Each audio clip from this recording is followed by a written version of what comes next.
So let's say you found a skeleton. How would you tell it's a dinosaur? You personally, how would you decide?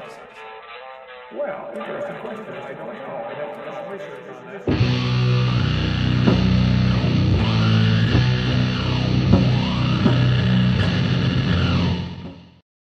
Hey everybody, welcome to Dapper Reacts number 124, Billy Carson and the Ancient Aliens. I am here, of course, with Vishanti and Kip, who doesn't know what it means when I say the intro video is starting, which means that he has 20 seconds to shut up. Not 20 seconds to keep asking questions. I just opened this. What the hell am I looking at here? I don't even know. I don't know what this is that you sorry, opened up. the Billy Carson video. He's got these things. Is it open? Can everybody see this yet, or should I wait? I mean, everyone in the chat can see this. I mean, unless they're visually impaired. The Billy Carson video. Well, I don't know what people can see versus what I can see. What I'm now learning is that Kip has never watched this show. Yeah. Because he's not even familiar with the on-screen layout. Am I telling on myself? Perpetually confused by it. I mean, okay, that could be on the one fair. hand, I'm a little flattered that he trusts me enough that he wants to come on a show he's never watched before. I mean, there could be anything on the screen, and he wouldn't know about it. I feel like I've watched this show before. Okay. But listen, I'm 50-something years old, right? And I don't know where I've been or what I've done or what I even thought 2 days ago, let alone, months. So I guess at some point you lose object permanence. Yeah, so what we're looking at is basically a mock periodic table with fake chemical symbols for things like legacy, success, hustle, mindset. Look, yeah. As far as I can tell, what are the numbers here? I don't know. What do those mean? I don't know. But from what I can glean out of this is that this is like his version of a motivational poster. And you know what? It's weird and silly, but compared to the things that he's going to say later on, this should be like the least of your concerns is that he has a weird background. Oh. Because, I mean, quite frankly, we have a weird background. Sure. This just caught me off guard because I have watched a little bit of Billy Carson, and I want to point out. So I'm used to seeing him with I've been sharing this to him to Kip for close to 20 minutes now. He only just now actually bothered to open it up. Point that out. What are you pointing out? The video. You're right. Yeah. Yes, you're 100% right about that because it's one of the steps that I usually take when I come on your show that I didn't today for some reason. So we have a bunch. Are we done making fun of me now? It depends. We're probably not. Okay. Because no. Dapper and I are like Firefox or even potentially Chrome, and you're running Internet Explorer today. Yeah, basically. In your brain. Oh, jeez. Yeah. You'll get there eventually. God, you're so mean to me. All right. So let's see. Got. I could still rescind those invitations for tomorrow. And then I will have a nice relaxing. By yourself. Yeah. Plus, I'll have a nice relaxing day off. Yeah. Like, I'm happy to come on your show, but you got to remember, like, you are asking me to do work on my day off. I could just not and have a nice relaxing day. Dude, it's a party. It's not work. It's a party. Yeah, it's a party that I have to be in public-facing mode.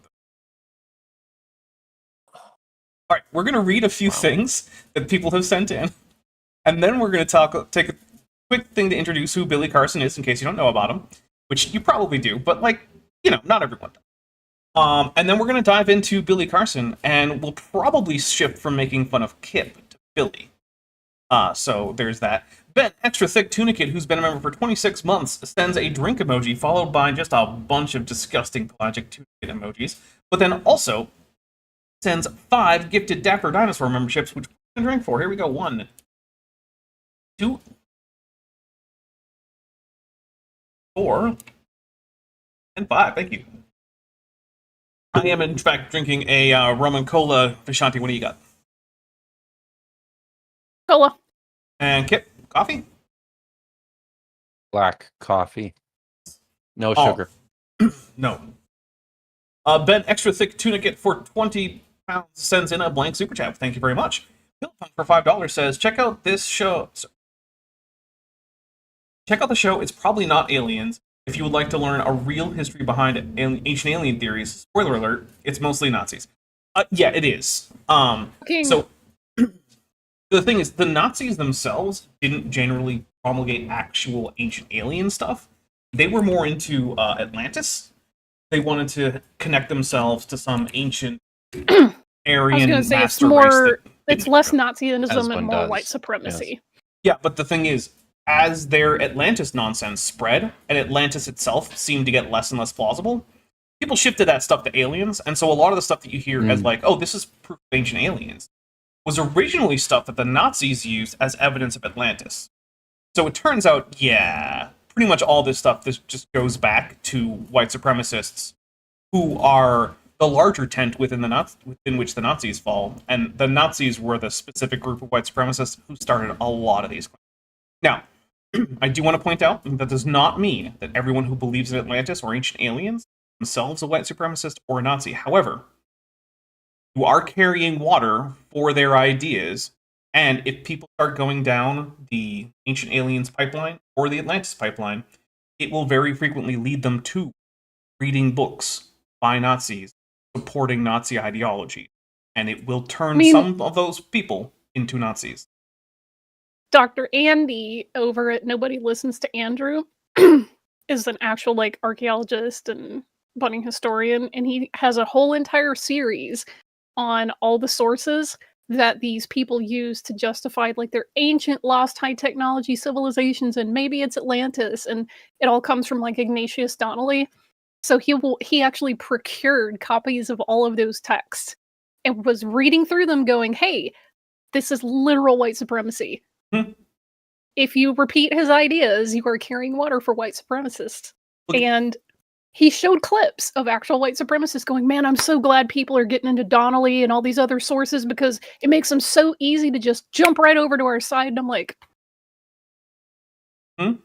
yet someone like Graham Hancock gets way more upset at being accused of being a racist than he is of using a racist for his baseless theories. And I've actually not heard anyone accuse himself of being a racist. Because the thing is, I don't actually see a lot of evidence for it. But I'll point...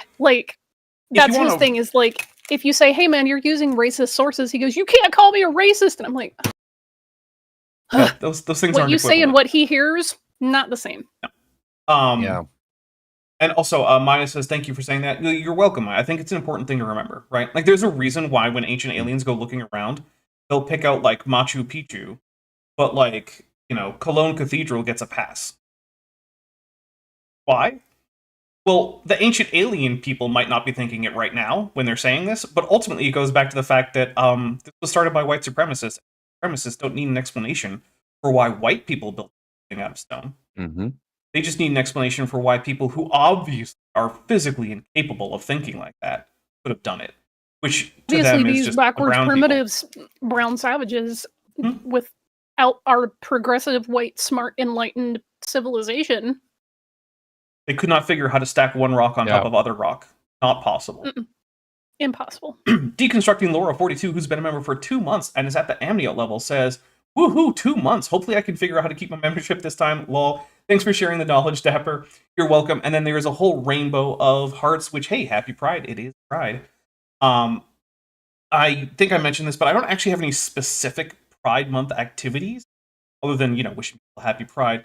And that's largely because I feel like I spend pretty much every stream year trying to do what most people do during June in that regard. And so I feel like if you haven't figured out who I am by now, me doing something special on June would just be hypocritical. And if I do something special on June, well, I'm already doing it, so what's the point? I'm just going to continue on with my stuff and continuing to do things like say, hey, trans rights are human rights. Anyway, Naramda puts for $2 says, it's pronounced... Yeah. I don't know if you guys saw, but I was on Chesh's show and we got to some Arabic names, and I ended up having to take over because I just wouldn't let it pass when people said things like Abdal Ghani or instead of Abdul Ghani. You know, you got to say it right. Learn some Arabic. Using the Latin alphabet to Romanize the thing is Arabic isn't with masculine great. names. There's really only a few patterns that masculine Arabic fall into, and even when it's translated or transcribed into the Latin alphabet, it's usually pretty easy to figure out what the underlying. Like that Abdul, Yeah. that's actually Abd, which means slave, or black person, because thanks Arabic. And then the other part, that's actually the definite article. And the next thing is going to be one of the 99 names of Allah. So, like, if you're familiar with how that thing goes, it's not hard to guess what the actual underlying Arabic is, that kind of name. It also requires literally any understanding of that culture, which most Westerners just don't have and don't care to get. Yeah. Nope. I would say I have some understanding, but I definitely am not anything like an expert. I just am familiar with naming patterns. Lieutenant Matt the Navigator for $5 says, I, for one, am also confused and frightened by the content of this show. Yeah.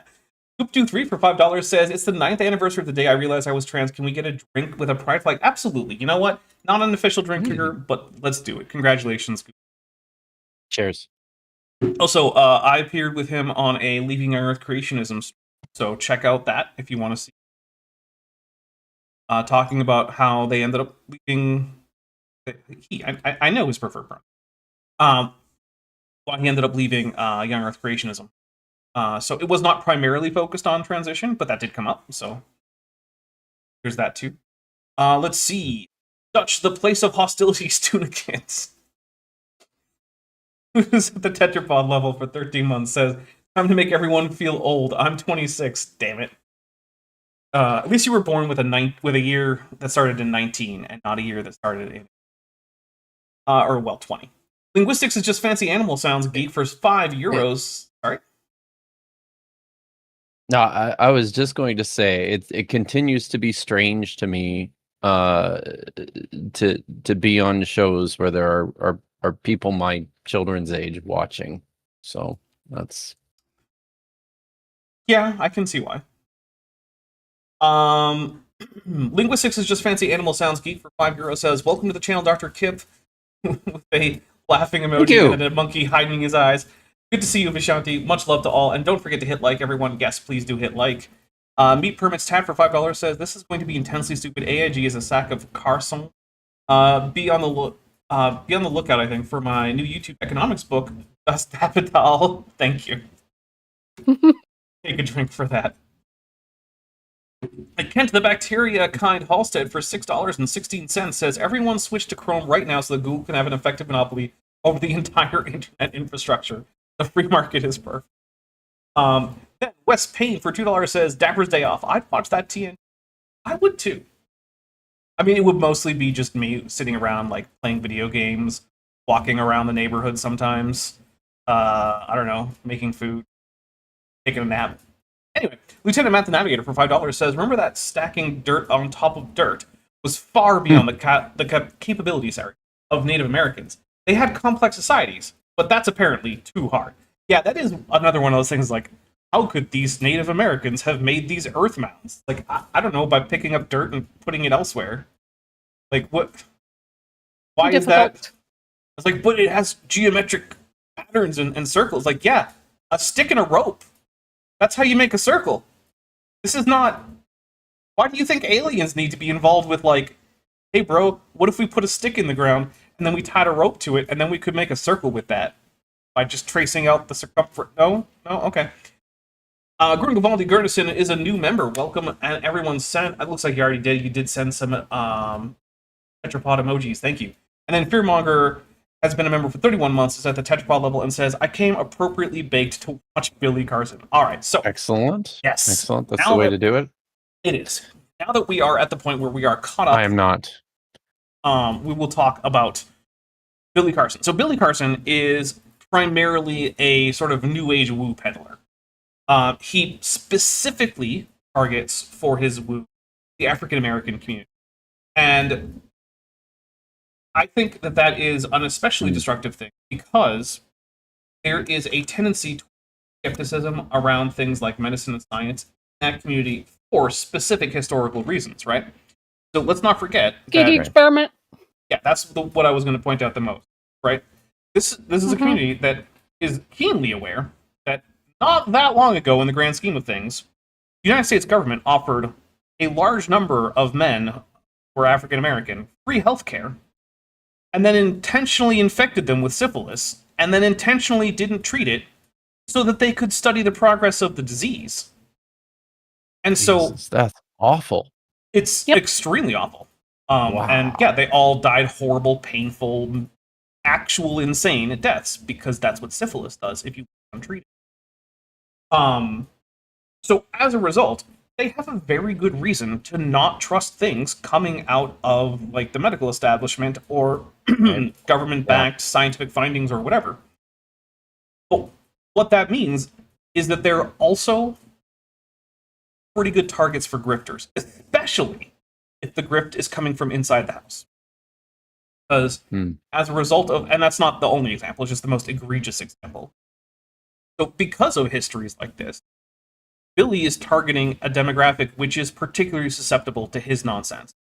And so I want to not only counter it for the reason that just generally pseudoscience and pseudo-history and nonsense like this should be countered, but also because Billy Carson he knows what he's doing. Yep. I do not think that this man is unaware of what he knows what this is. And he knows he's scamming money out of people by basically preying on understandable and pre-existing prejudices against, well, a group of people, the government, who I think many people are rightly prejudiced against.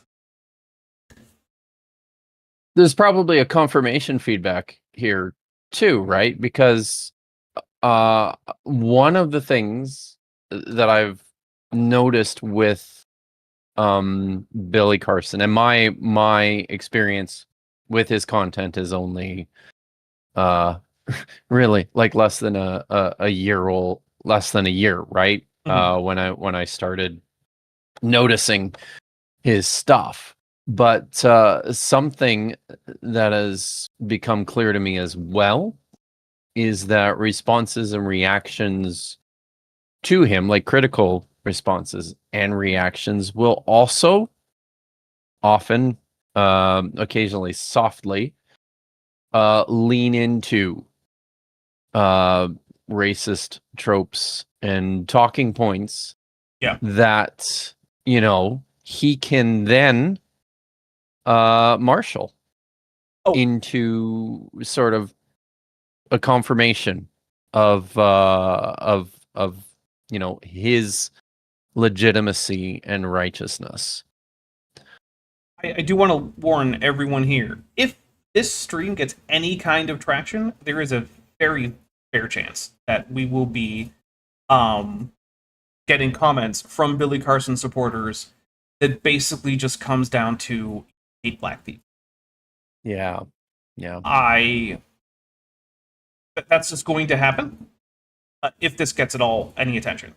So, hey, if you are watching this in the future and you happen to see that down in the comments, now you know why, and I would encourage you to watch the rest of the video to see if really our criticisms are just coming down to, well, Billy is black. Because I promise that's not going to be my criticism for anything here. There's enough to criticize, and that's not anything to criticize. Dutch, the place of hostilities tunic for $5 says, Incans dug tunnels through mountains with stone tools. I hate all these people who think that humans that aren't from white cultures are stupid. Yeah, humans, turns out, regardless of location or culture or skin tone or facial features or whatever, are pretty smart as a group. Obviously, you get dumb individuals and hyper-intelligent individuals here and there, but like as a group, they're pretty smart. They can figure things out. All right, we are going to hit play on this now. Unless before we start, maybe I'll just I should say this just for the sake of context. I was for a number of months in chat exchanges with Billy Carson, and some other people This is because news to we me. were. Oh, really? You didn't know this? No. Yeah. So Josh, my friend, Dr. Joshua Bowen, and myself, we're working with some other people on potentially setting up a sit-down exchange, a discussion with Billy Carson about his usage of ancient Near Eastern literature in the promotion of some of his ideas. Right. It's yes, it's true. So, but now I want to point out that it's not. I'm certain it's not happening anymore. I was certain it wasn't happening the minute that Josh and I asked for him to provide us some specific talking It says points. you have Billy's phone number. Is that true? That's true. And no, Maya, it's also true that I won't let you prank call him. And nobody else. So so as soon as we asked for some talking points from Billy to provide us I guess with some grounding on some questions that he had for us with regards to ancient Near Eastern literature. He said, "Yeah, I'll get right on that," and I haven't heard back from him since. So at that point, I assumed this was not happening. But then more recent events have ensured that this isn't happening. But so yeah, I've had some conversations with Billy in the past, and I'll say this too. I also wanted to point this out that this all started in large part because the other content creator that Josh and I were working with felt terrible about the fact that that the response that Billy Carson was getting to a bunch of the nonsense that he said in a stream with Wes Huff back at the end of 2025 was, a lot of the response that he was getting personally to that was really disgusting, racist shit. And the other creator that we were working with felt terrible about this and wanted to do something. Wait, are you telling me? Are you telling me that Wes Huff's audience, right, who I presume are evangelical Christians, there might be a racist contingent there? There might be a racist contingent? Maybe. Huh. Yeah. Could be. Weird. Well, Meat I know. Permits Tad for $5 says Billy Carson is a perfect storm of arrogant, liar, and grifter. He really should be a young Earth creationist. Actually, we're going to see in this video, maybe not today, but in this video, why he's not a young Earth creationist. And it basically comes down to his whole mythology that he accepts is one that involves basically the entirety of the Bible having been more or less lifted from ancient Sumerian texts and being misremembered versions of ancient alien stories. And so that's one of the reasons why he's not going to come out as a young Earth creationist. Also, most people who believe in ancient aliens or aliens in general don't think that the Earth is young because the civilizations are presumably hundreds of thousands of years old, and it takes them a long time to develop and things like that. That's why young Earth creationists. That's why young Earth creationists who accept the UFO phenomenon as being something that is currently in need of an explanation. Not aliens, it's demons. Yeah, they'll say it's demons. Whereas I think that sometimes things are in the sky and they're perfectly normal things, and you just don't know what they are. I actually think that's the case all the time. Yeah, I mean, I guess I can't demonstrate it as the case all the time. I'm pretty sure that's what I saw, that I still don't know what it was. That's my default position. I get really frustrated that the late Michael Heiser is held in such high regard by a lot of scholars, because I have bookmarked his videos that are like, hey, I'm going to talk about the alien phenomenon and UFOs and how it's actually evidence for a supernatural realm. And I'm like, guys, Yeah. I would challenge that. I don't know. I think there's a That's false okay. sense You know that what? he is held in high regard by a lot of scholars. I actually don't think that's Do you know how true. many I think people there's that I personally watch in the academic sphere bring him up as if he's not got like these crank opinions? I don't. Enough But that I bookmarked I don't know. Michaelheiser's videos to send them to show them, yeah, he actually believes all of the other stuff, and you just didn't watch enough of his channel before he passed. I got really frustrated. Yeah. But we do Sure. have to get into this at some point. I will. because I'll we just have, say nope, in the I'm gonna mute scholarly everybody. circle. So everyone is muted because we do actually have to get into the Billy Carson video. So I do want to say, before we actually do that, though, I did forget to set a goal. I will take a drink for Dapper's a professional, and if we get to Ben Gets Free Pizza, then Kip is also unleashed. I'm going to unmute and hit play on Billy Carson, because if we go down a Michael Heiser rabbit hole, we're never getting out of it. We are going to be talking tonight about Darwin. Oh, this video is a bit edited. It's mostly just to get rid of his commercials, and at one point he uses one of his elementary school teachers' real names, and I didn't want her name in there, so I cut that name out. There's a few things like that. Theory of evolution, his evolutionary theory.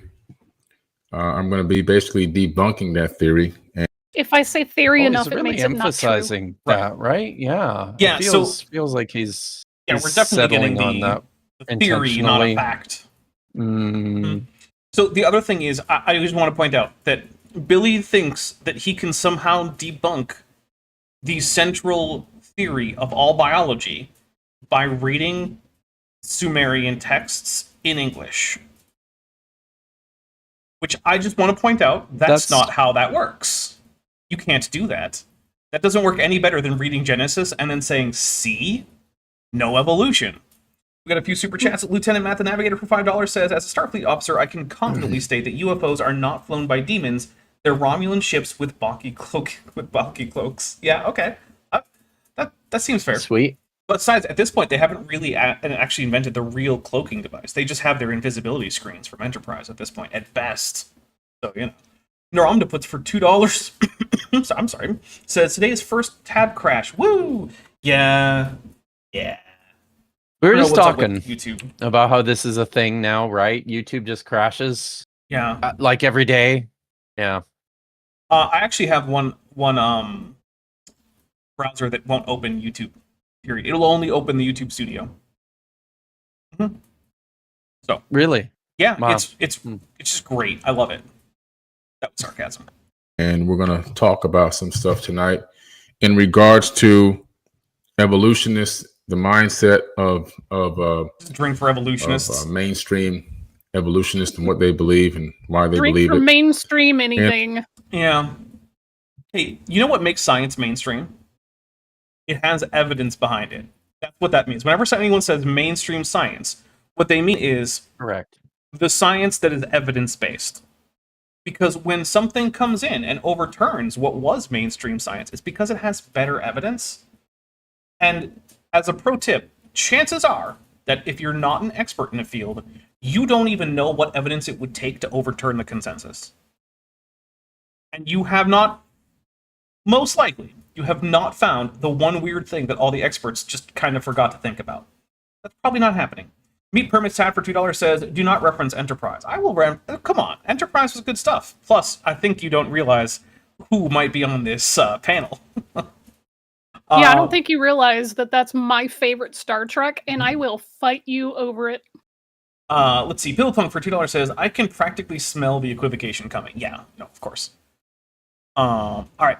And I'm going to go, like I always do, guys, I'm going to go to the ancient tablets. And we're going to see what the ancient tablets have to say. And we're also going to... But he's not, That's how you not really science. going no, to the ancient tablets, is he? And I also want to point out that one of the things that he says counts as the ancient tablets are the Emerald Tablets of Thoth, the Atlantean, right? Which are a 19th century hoax, not ancient tablets. There is no artifact behind this.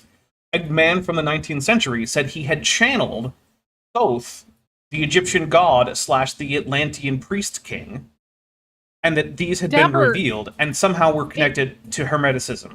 Because, but Dapper, it says stuff that I like and I already believe. Well, that's great. And I'm not telling people not to read it and not have fun with it. And you know what? If you find meaning in it and it makes your life better to read the Emerald Tablets of Thoth, that's great. But they're not evidence of anything in the past, because for one point, there is absolutely no reason to think they come from the ancient past.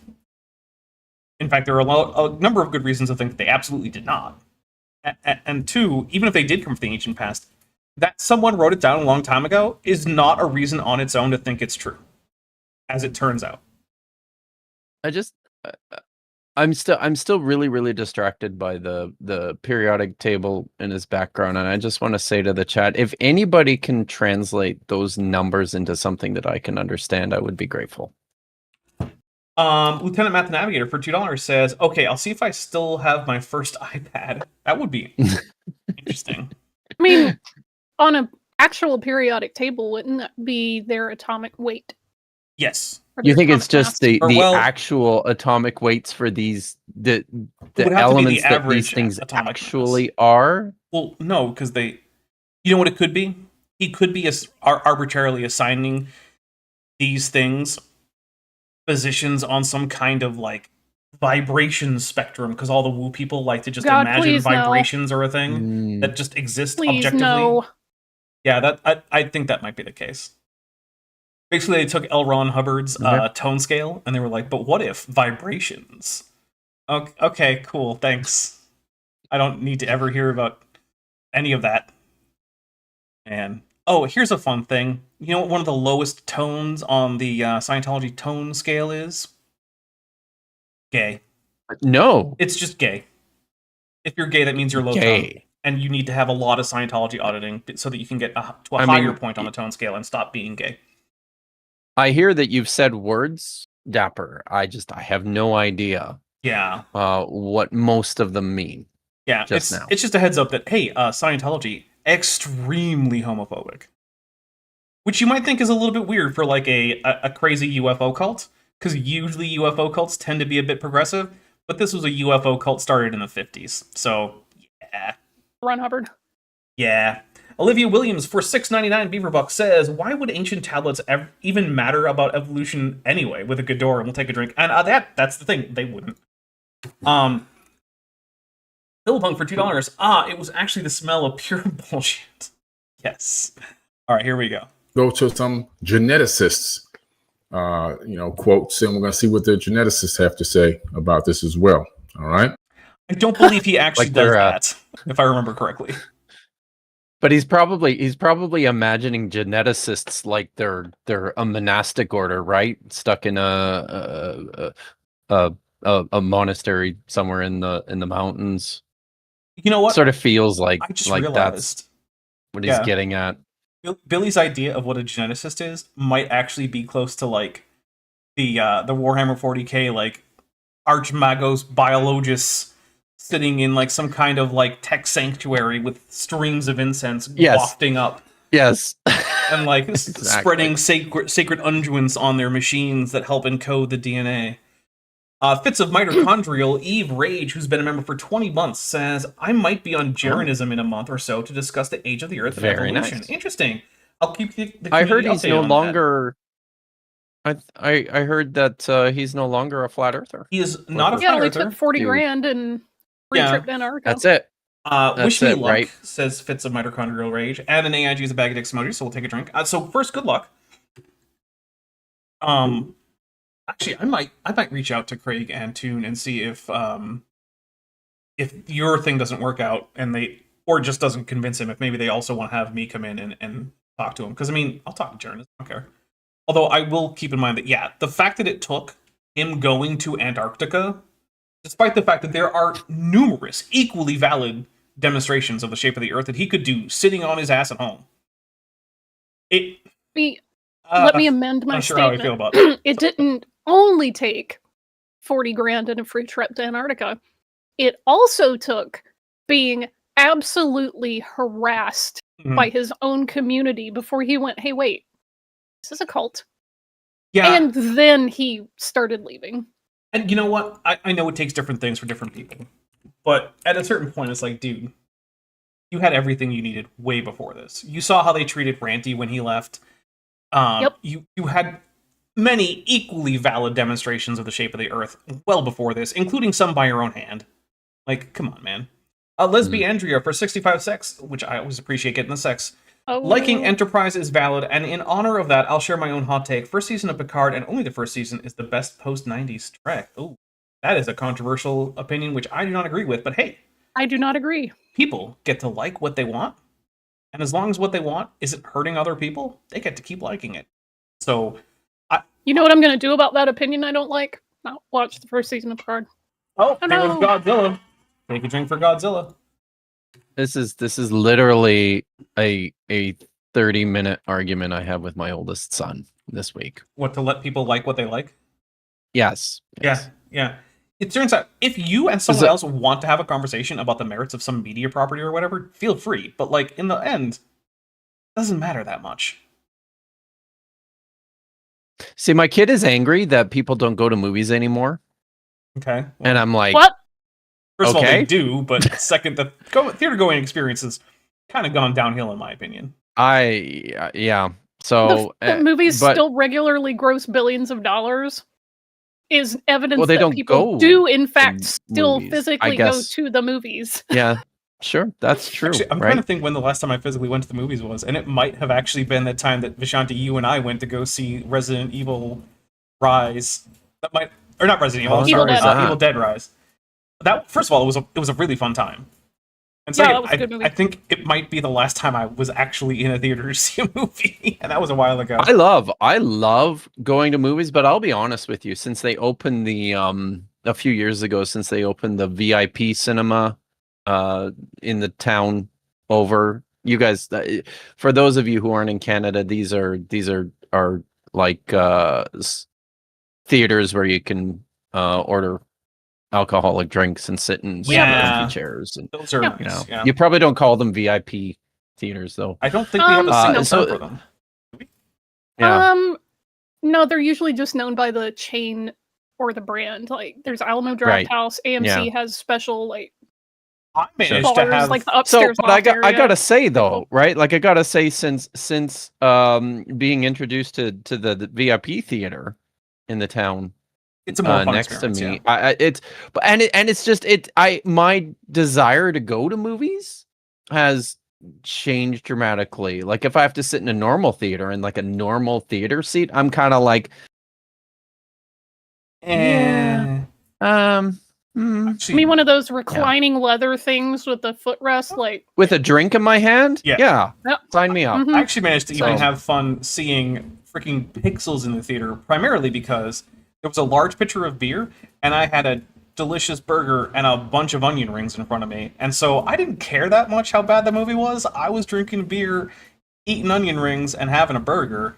And it's really hard to have a bad time while you're just downing beer with onion rings and a burger.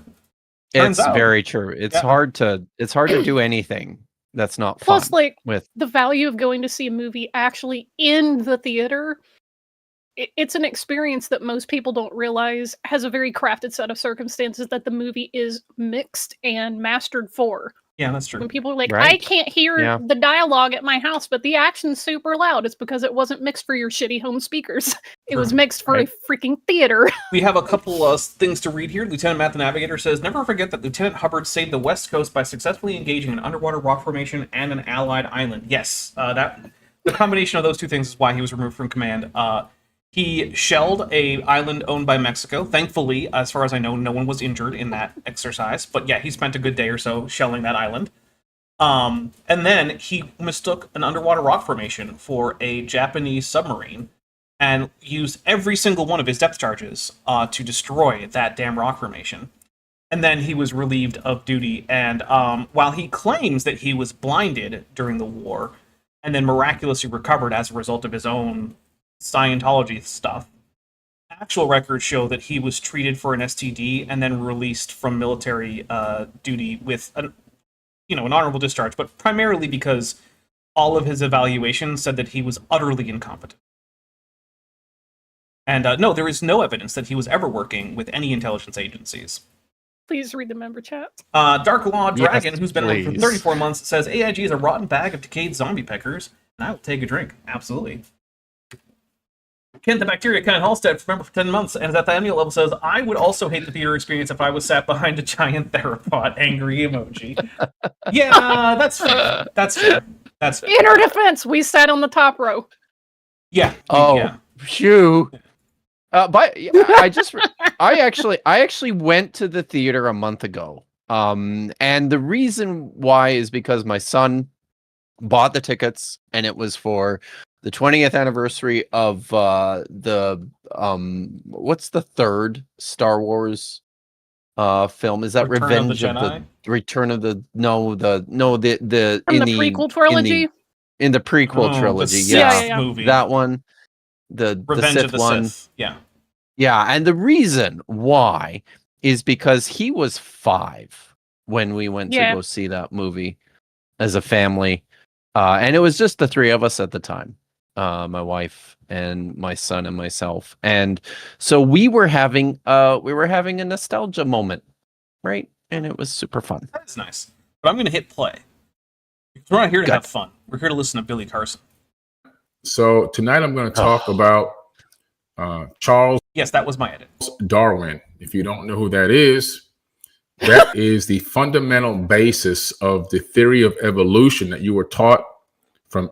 Charles Darwin is the fundamental basis of the theory of evolution. Yes. Yes. Him, the person. So Okay. once again, we have someone who is just fundamentally not understanding that science isn't about persons, it's about data, right? Charles Darwin was the person who came up with one of the more important aspects of evolution. The idea of common ancestry was also something that had been proposed earlier, but he gave a mechanism that was reasonable for it. He also did not discover mutations, genetic drift. He only later came up with sexual selection after the Origin of Species had been published. He talked about it a lot in the Descent of Man, the book that he wrote that people are less likely to read. But so he did come up with that too. So he came up with 2 of the major... Probably because he was obsessed with sex, I'm betting. I mean, it doesn't seem like that. He did have, I think, 4-ish kids. But Not a lot that's, for that time period. Yeah, that's actually not that many. So, like, I don't know. I mean, maybe he was. He bred pigeons, but I feel like you don't need to be obsessed with sex to breed animals. Maybe he was. I can't say for certain. But actually, at first, he was pretty down on the idea of sexual selection. He like I don't know. I don't know if animals are actually like choosing mates based on these arbitrary characteristics and whatnot. Anyway, Meat Permits Ted for $5 says, if Dapper sits on the top row, his hat obscures the projector. Don't defend your disruption of theater experiences. I took the hat off. Sure, he's not that tall. Yeah, plus I'm only Why 2 do meters people tall. think he's T-Rex sized? He's not. Yeah, He's not T-Rex sized. 2 meters at the top of my head. It's not that crazy. I can fit through most doors. But it's not. I mean, to be fair, I think I pointed this out to you because I was criticized. Well, I was for getting your proportions wrong. You were teased on my thumbnail. Let's be fair. You were teased, I was not teased. criticized. I was teased. Okay, fine. You did. But you did amazingly because you're countering it. Yes, right. Thank you. I think it's because you're hunchy. Right. I don't even know what you that means. You slouch a lot. You slouch, dude. In every video I've ever seen of you, you're not standing up straight. What, with like the most of my spine going up and down? Well, do you want me to break my tail? Is that what you're saying? All I'm saying is you could stand up straight. It's like saying every now and then, young man. Everyone is slouching because they're not standing on their tippy toes. Like that's also look where his spine attaches to his skull. It's not built to do that. Yeah, it attaches at the back, man. Come on. That's why the tail goes outwards. It's balancing. This is clear speciesism, and I'm not going to stand for it. I'm going to play. Elementary school, you're going to all the way up through high school, and that lie about evolution has been propagated till this very, very day. And unfortunately, what we do as well-programmed humans on this planet is we take that See, this is another thing that Billy likes to do. He will talk about people who are actually well educated and then say that they're well programmed, because that allows him and his audience to disregard expert opinions on matters that they are uneducated in. It's one of those. The reason he gets tactics. away with that is, hey, they've lied to us before. And that's the thing. He's not. And the wrong. audience goes, well, yeah, they have. Yeah. And that's one of the reasons why I think it's especially important to counter people like Billy, is because he is targeting people who are in fact vulnerable to nonsense because of a history of people in scientific and medical establishments lying to them. And they're not to blame for that. The people who lied to them are to blame for that. And Really Billy's nice one of them. if America didn't have, centuries of anti-Black racism and basically racism for anyone who doesn't look white. That'd be great. A lot of this could have been headed off at the pass. Kind of chillingly reflective of what's currently going on in your own Department of Health and Human Services. Yeah. And so now too, eh? Here's if Billy were to watch this, which I don't think he will, but if he were to, I would say, man, I think he Google searches himself. Maybe. Billy, you have far more in common with the doctors who infected those men with syphilis than you do with anyone complaining about that fact now and trying to fix the damage that did. You are someone who is perpetuating an unfortunate consequence of that has spread to a larger community than just those men and their families who were directly affected. And you are perpetuating ignorance and dangerous amounts of anti-intellectualism and pseudoscience within the African American community by lying to them about these things, or at the very least by saying things that are very easily demonstrably untrue and preying on the prejudices of your target audience. You are far more like those doctors. I'm not saying you're equal to those doctors, because as far as I know, Billy isn't infecting anyone with deadly diseases and then failing to treat them. But if we were to put people who interact with, say, the African American community on topics of things like science, history, and medicine into two categories, the kind that are harming people and the kind who are helping people, both those doctors and Billy go into the harm box. Are they equivalent? No. No, they're not. I don't think anything Billy's doing is anywhere near that bad. However, he might be harming. Tangentially responsible for causing deaths because people that listen to him, that's true, didn't go get the COVID-19 vaccine because they were like, I'm not going to get infected with XYZ, and they explicitly called on the history of abuse by the racist medical community. Yeah, so, there was a lower uptake rate on the vaccine, which definitely wasn't helped by Billy. And yeah, people did die as a result of that. So actually, maybe he's a lot more like those doctors than I thought. Billy, don't put yourself in a club with the doctors who intentionally infected people with syphilis. Don't put yourself in that club. That fake news, and then we regurgitate it to our next generation, and then they regurgitate it, and so forth and so on. I kind of like the idea seriously when they say fake news. Yeah, although I do kind of like the mental image of it's like mama birds vomiting evolution into the mouths of the baby birds who are lapping it up as the next generation. Just like the whole Noah's. Yeah. Plus, it's dinosaurs, so Ark, fake news where two insect, two roaches. What is, I don't know why. What is the Noah's Ark fake roaches, news? So he thinks. Let him finish. He thinks that the Noah's Ark story from the Bible is nonsense, and instead, the Noah's Ark story, the Ark and the Flood story from the Epic of Atrahasis and Gilgamesh are actually the real story. I want to hear him finish his sentence because he said two praying mantis and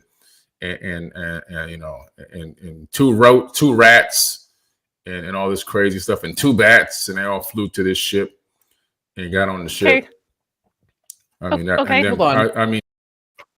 He's just struggling to complete a thought, and then he's just rolling his eyes and going, eh. He's just complaining that he doesn't think it's reasonable that two of every animal went to the Ark, which, okay, yeah sure, but that's not Darwin's fault. Has he read Atrahasis?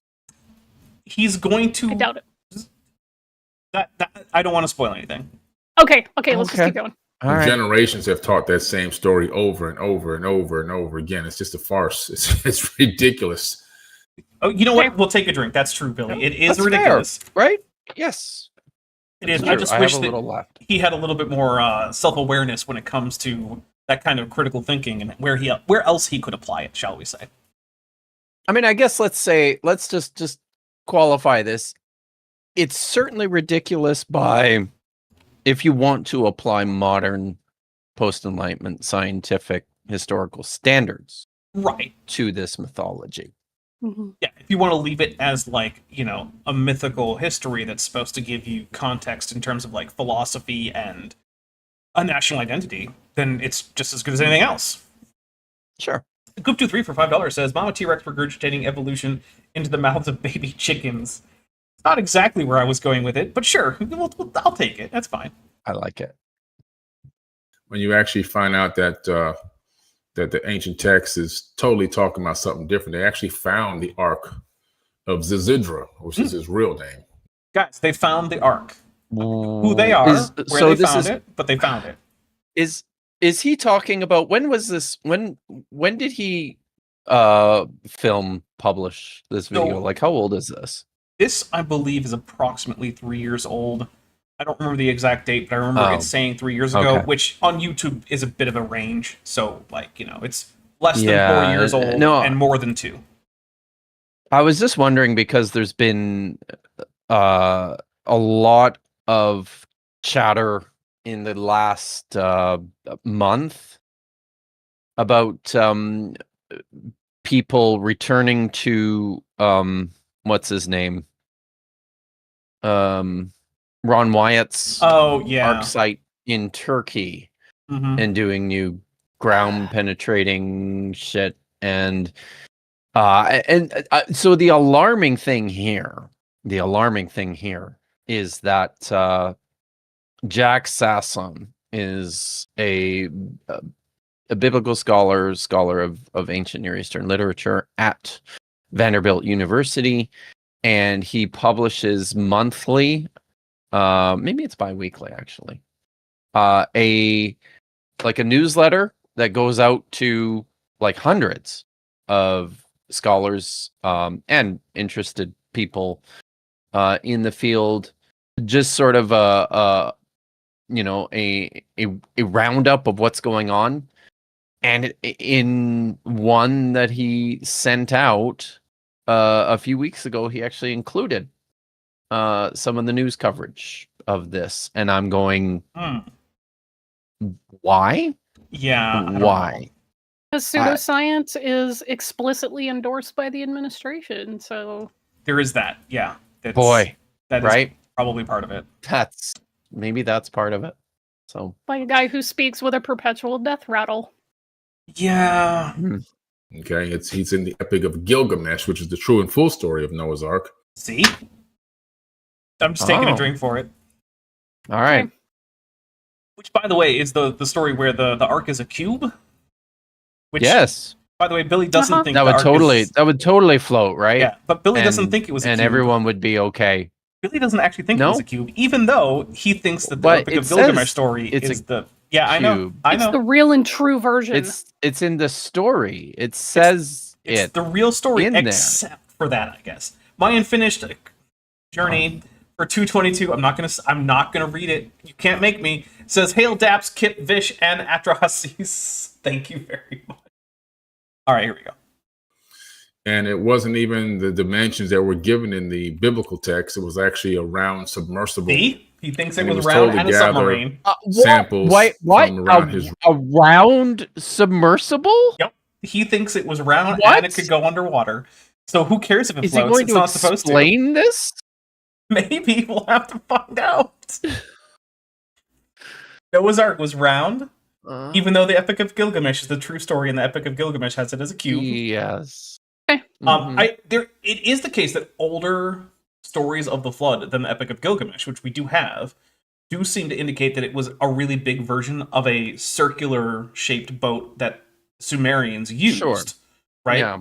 And so in the oldest versions of the flood story that comes down eventually to the Bible, we do actually have a round version of the ark. But it seems like in those, what's actually happening is the survivor is surviving a relatively local flood by putting his farm animals onto a big boat that's just round, because that's the shape of boats that they used. And then this is being exaggerated through time.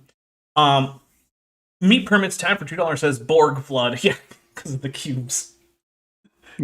Yes, if the Borg designed the ark, it would definitely be either a cube or a sphere. Those are the only options. Pibblepunk has called it Noosphere. Oh. And now that has me wondering if Billy imagines something like in terms of the dimensions, like the Las Vegas sphere. Yeah. Maybe, but somehow able to travel underwater. Yeah, right. Yeah. Or Also, the Epcot Dome.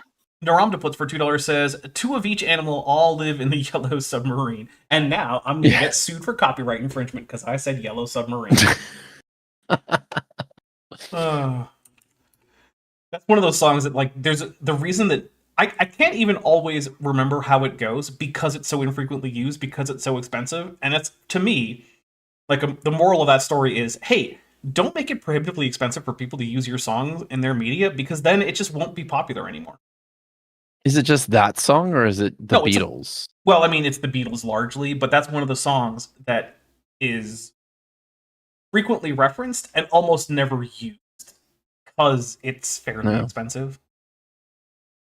Region and his own livestock. He wasn't told to get all the animals on planet Earth to come in. Oh, hey, that's what I just said. So you know what, Billy? Good job on that. We'll take a drink. You know.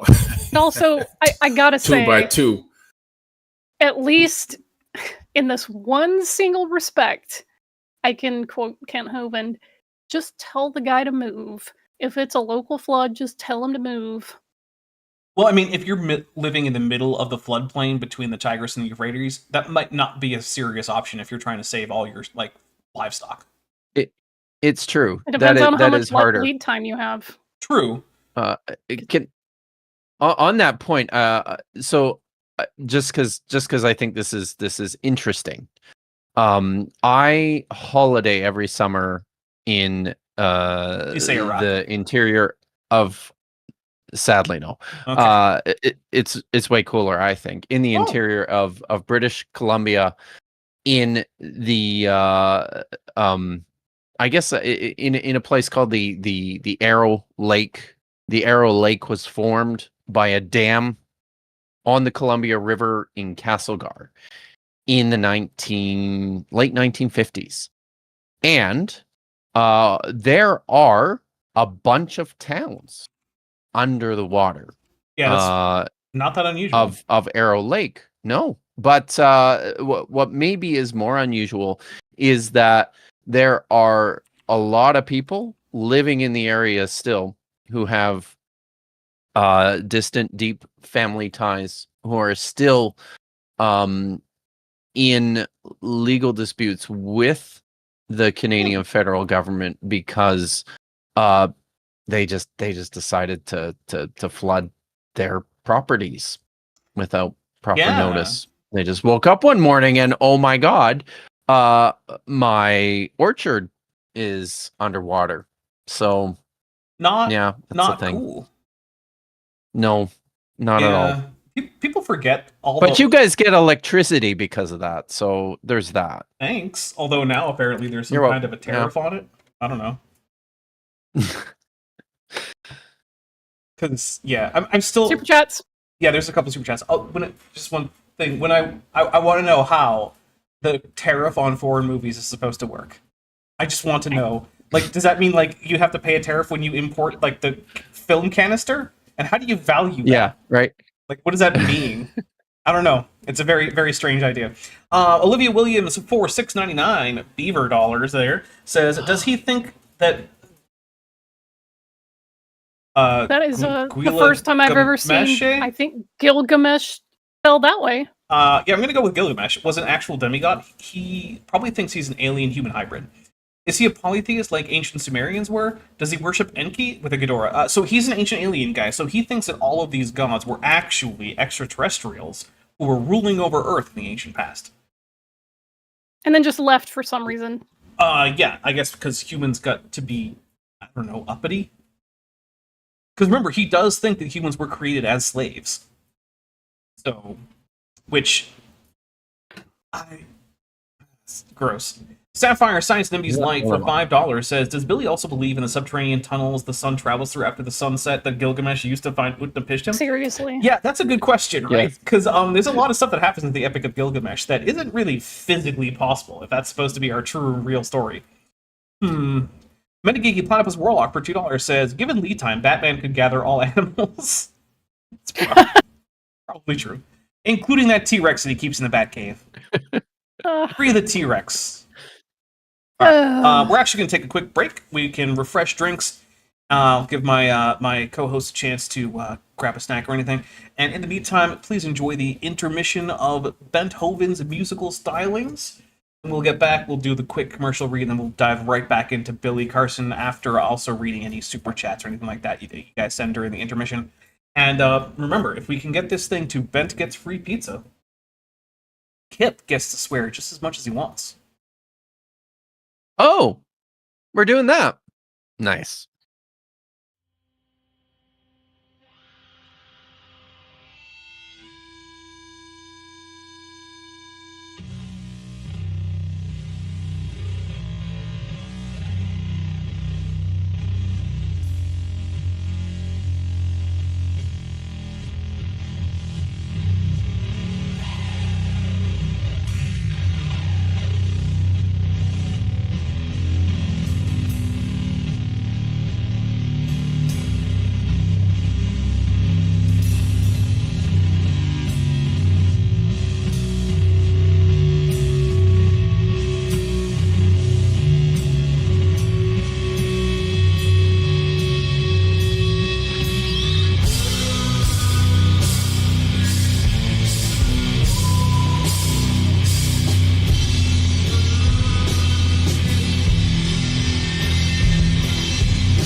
Welcome back.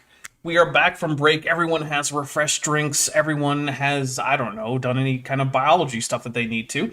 We got a couple super chats here. Lieutenant Math the Navigator for $5 says, the aliens used to be in charge, but Jack O'Neill killed them in the 90s. Then for $2 says, they were more trouble than they were worth.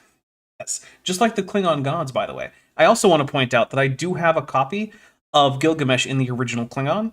It's on my bookshelf. So Really? Yeah. For real? For real. No. Do you want me to go get it? I mean, there's not even there's not a complete translation of the Bible. Gilgamesh is Klingon, shorter is than the there? Bible. But no, there's not. Well, that's fair. Yeah. Wow. But yeah, I But mean, that's pretty cool. Yeah.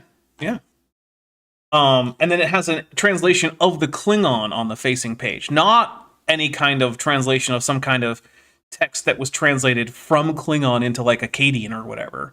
The translation of the Klingon, Of course. obviously. Yes. Got So then Arachamian has just gifted 5 more Dapper Dinosaur memberships. So thank you very much. And I'll take 5 drinks. There's 1, 2, 3, 4, 5. And I'm going to truncate the whole commercial section. Guys, go check out Kip, Vishanti, and my Patreons. You can get early access to some stuff on some of our channels. Vishanti at certain Patreon tiers gets you the opportunity to do some genealogical work. She is a licensed genealogist person. I don't know what the term is, but that's okay. You can join the memberships here. You can get access to the same Discord server, early access. You can get emojis. It's a lot of fun. If you don't want to do any of that stuff, Vishanti and I both have Amazon wish lists where you can just get us something fun, like, I don't know, snacks or books or whatever. Also comic books, I have comic books on there. Yeah, if you can't afford any of that stuff, that's great. Don't worry about it. I do not want any money from people who can't afford it. Like the stream, share the stream.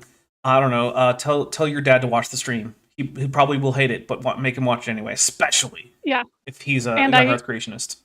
I took Dapper's advice and also the chat's advice, and I started adding things that weren't just books to my wish list. Yes. So there is actually practical household things, cleaning items that I am looking to either purchase or repurchase soon that I need. So if you use the wish list, there actually is like non-book stuff. Yeah. Meat Permits Tan says, so it's an original Klingon to English translation. All right, I'll tell the quick story of how the original Klingon version of Gilgamesh was discovered and translated into English. So it turns out that there was a wrecked primitive bird of prey on an airless planetoid, and I don't remember what system it was in, but incised on the wreckage in a number of wreckage sections that nicely correlate to the tablet numbers from the Epic of Gilgamesh were carefully carved in Klingon words that actually told the entire story. And so it turns out that's the original, and that's what's translated into English on the facing sides of the Klingon Gilgamesh. So there you go. That's how it happens. How old is that one? I don't know, 7,000 years probably. Boy, that's really old. Don't ask too many questions about all of this, though. Because if you ask too many questions, then it might not stand up to a whole lot of scrutiny. Lieutenant Matt the Navigator for $2 says, Gilgamesh and Kalis at... No. Yes. All right. Good. Good. Yeah. I feel like Gilgamesh and Kalis would get along pretty well. They have a lot of similarities. All right, here we go. You know, so that a deer can lay down next to a starving tiger. Come on, man, ridiculous. Anyway, let's. Once we start analyzing some of this stuff, every time a pseudoscientist laughs at some other pseudoscience nonsense and says ridiculous, I just feel like, man, have you ever heard of self-awareness? Is that a thing that has ever occurred to you? Metageeky Platypus Warlock for $2 says, have the Temerians been informed of this origin? I don't know, actually. So one thing is that the whole story about the Klingon Gilgamesh is entirely beta canon and contained in the Klingon Gilgamesh book. So, like, this is not something that's been acknowledged in any way on any of the shows. So, like, you know. How seriously you take it depends on how seriously you take beta canon generally. And I will say, though, that a lot of stuff that was originally beta canon has become alpha canon in the current run of Star Trek shows, including a lot of ship designs from Star Trek Online. Which, given that they have some pretty good ship designs, I appreciate. Of course, they also have some absolutely horrendous ship designs. So, like, you know. Can't win them all. Yeah. Kent, the Bacteria Kind Halstead for $4.99 says, Dapper is 100% the Young Earth creation debunk culture and deserves 1,000 times more subscribers. Yeah, it actually did occur to me that I am kind of like a culture leader, despite not being that big in the space. Because it turns out a lot of stuff that start over here filter out into the wider world of like Young Earth creations, debunking, and things like that. And I like that. And yes, I would love 1,000 There's some times more. debate out there, but I'm sticking with it. I'm maintaining that you are the origin of the Trojan source. I don't think I am. I really don't. But maybe I am. It's I think possible. you are. I don't think I am. Let's see. Wes Payne for $2 says Dapper streams better in the original Klingon.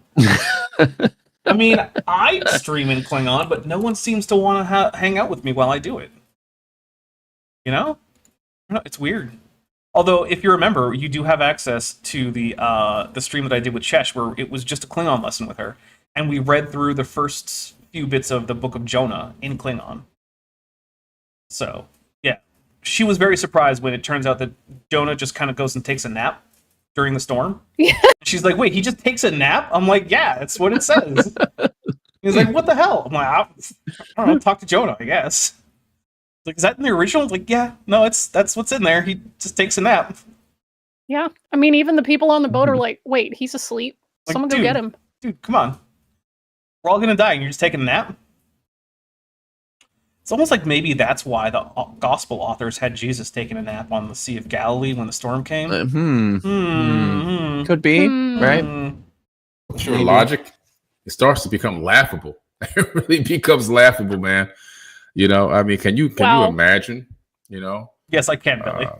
It's just two snails got on the boat. They crawled. You know, they made it just in time. Two snails. They just made it right before the door closed on the ark. Yeah, a bunch of demigod aliens just came down and bred humans to mine gold for them. Can you imagine?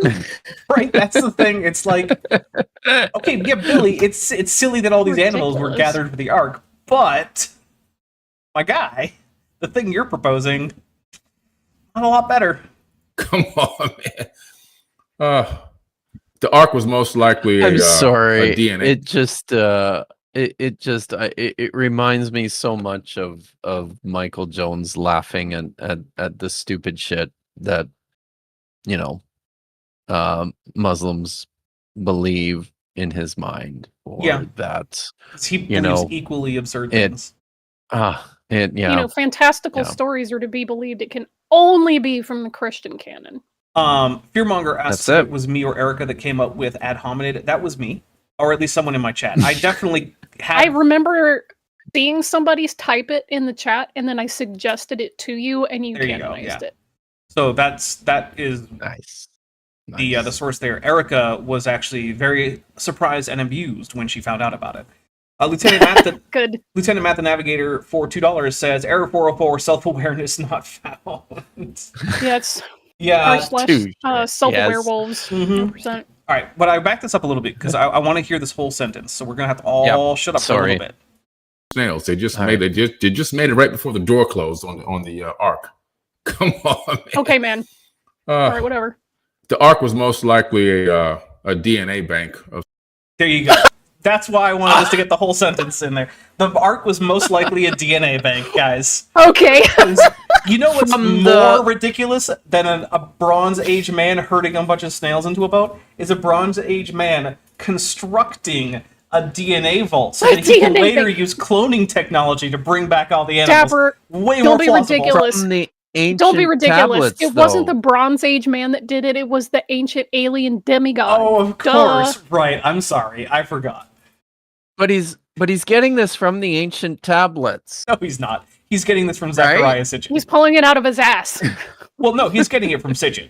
Like, let's be clear. Pulled it out of his ass. 100%. He's getting it out of Zachariah Sitchin's ass, basically. He's just reaching up in there and pulling it right out. Meat Permits Tad for $2 says this video will take longer than Bodhi's book. Maybe at this pace. Some sort, and that was used by Enki, who was actually Zizudra's father.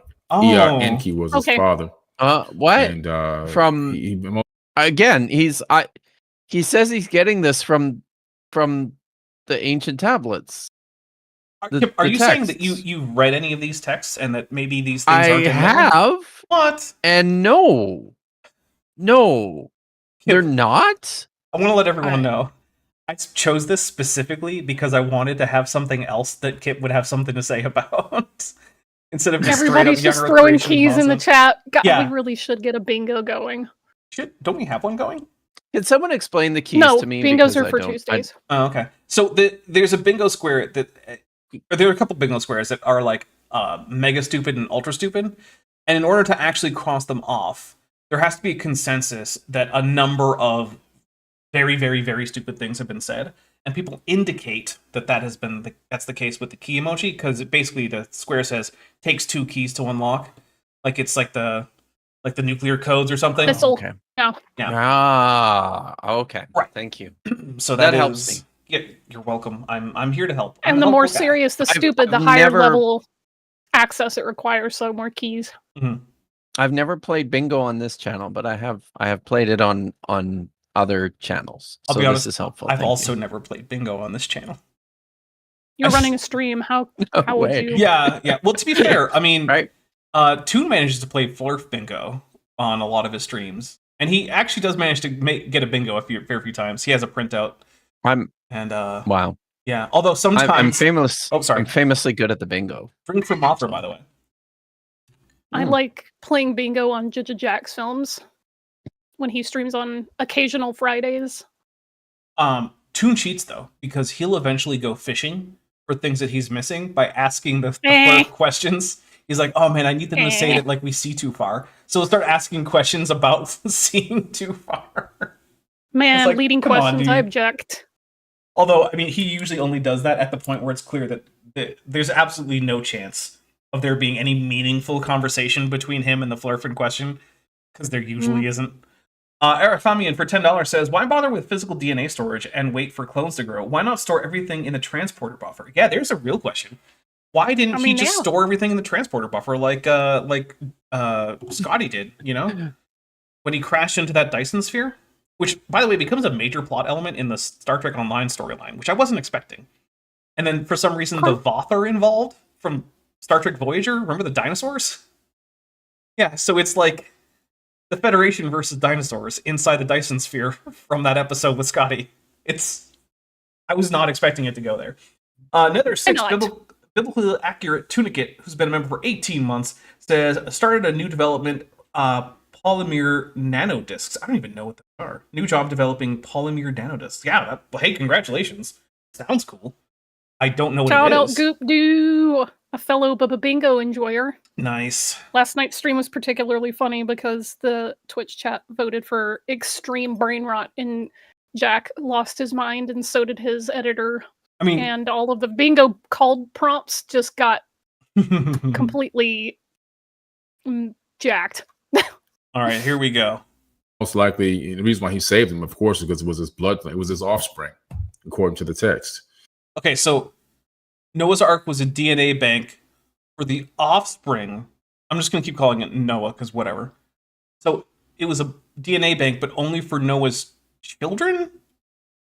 So did he have a bunch of children then to save their DNA, like their genetic code on the Ark so that he could clone his own kids? Why not just take your own kids on the Ark?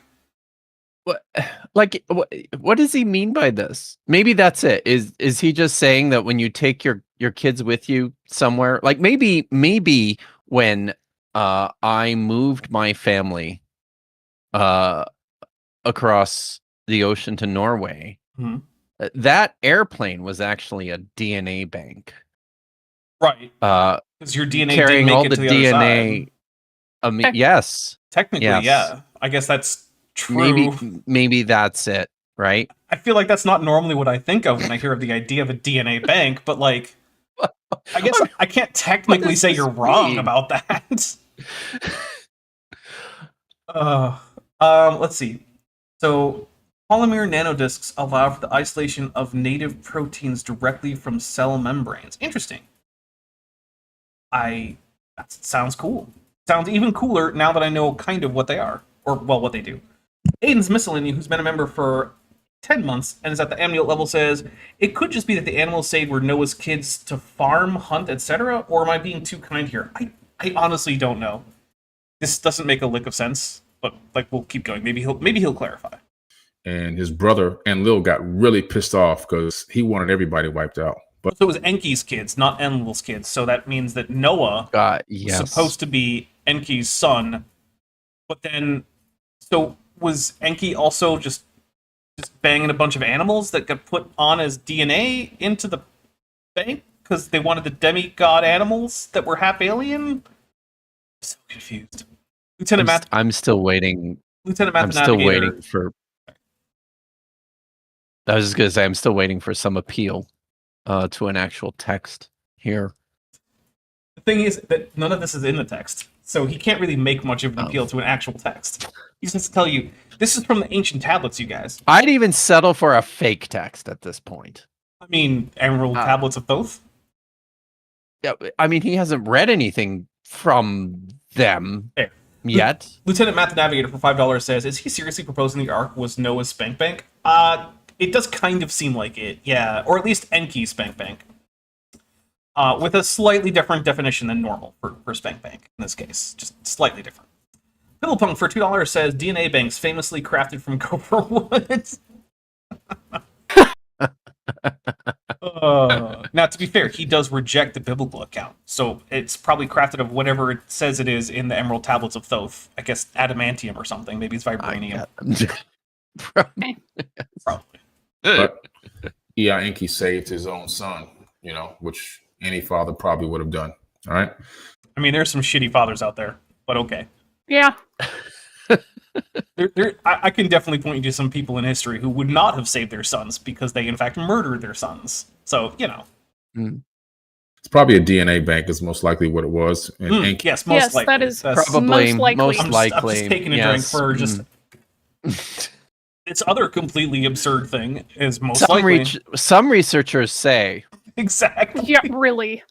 He stored some stuff, some DNA on that boat, on that ark. That round ark, not a rectangular, gigantic ark with the dimensions in the Bible. Yeah, how dare that ark be roughly boat shaped? That's crazy. It's crazy shit, right? It's much more ridiculous that the ark be roughly boat shaped than that it be a round submarine. That's honestly, the dimensions of the ark are one of the least implausible parts of the Bible story about the ark, right? Like that's the one part of the story where it's like, okay, sure, whatever. That seems like a good shape for a boat. It kind of demonstrates that whoever was writing, redacting, whatever, right, the material that went into the version of this story that we have it kind of demonstrates that one of the goals at this point of the transmission of the story is to make it sound plausible, somewhat more plausible, right? It's hilarious that he's going to thumb his nose at this kind of stuff. Like the one part of the story that's like, okay, that seems to check out. Maybe somebody knows something about submarine. I know nothing about submarines, but I'm very interested now in like the actual plausibility of spherical submarines. What is this a thing that No. So here's the thing. Bathyspheres have been a thing. But bathyspheres aren't like ships. You take a bubble of air with you, and there's a hose connected to the actual ship at the surface that pumps air down to you. Those tend to be round, and that's primarily because it's a structurally sound shape, so that it can withstand a lot of pressure. But if you want anything that can survive on its own and has any kind of propulsion, you're going to need to do something very different, because there's a few problems, right? Bathyspheres can't float, so they can't resurface on their own. They have to be reeled back in. Right. And the only reason they can stay upright is because they have a distinctly off-center center of mass, right? So like if you were to, instead of having a center of mass in the middle, it's down toward the bottom, so they stay oriented correctly. if you wanted something that could actually surface on its own power and be spherical, you would have to put big old fins and propellers all over the place so that it could maintain its like orientation.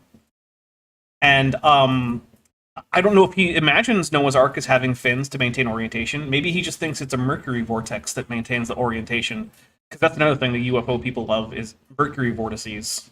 Because that one guy who pretended to work at Area 51 talked about mercury vortices as powering things. God. And he actually himself got that from that another channel book that was supposed to be a channel book What's about that guy's name? I don't remember. Bob Lazar.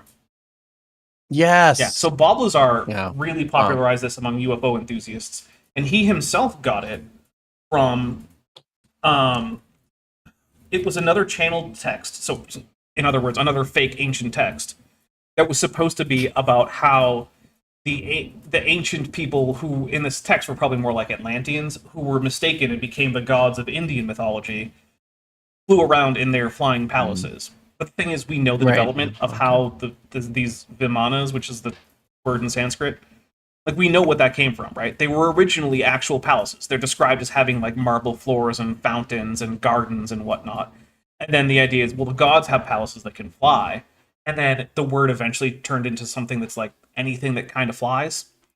And so this guy in, again, unsurprisingly, like the late 19th, early 20th century, channels a book, and he talks about how mercury vortices are used to help power these things. That doesn't mean anything, right? Like that's just mercury swirling around. That you can't power something from swirling mercury around. But it sounds neat. And so then Bob takes that in and he's like, oh, element whatever, they're swirling that around like the mercury vortices, and that element was discovered, and it turns out not to have any of the properties that Bob had said it would. So there's that, you know, it's all just a bunch of nonsense.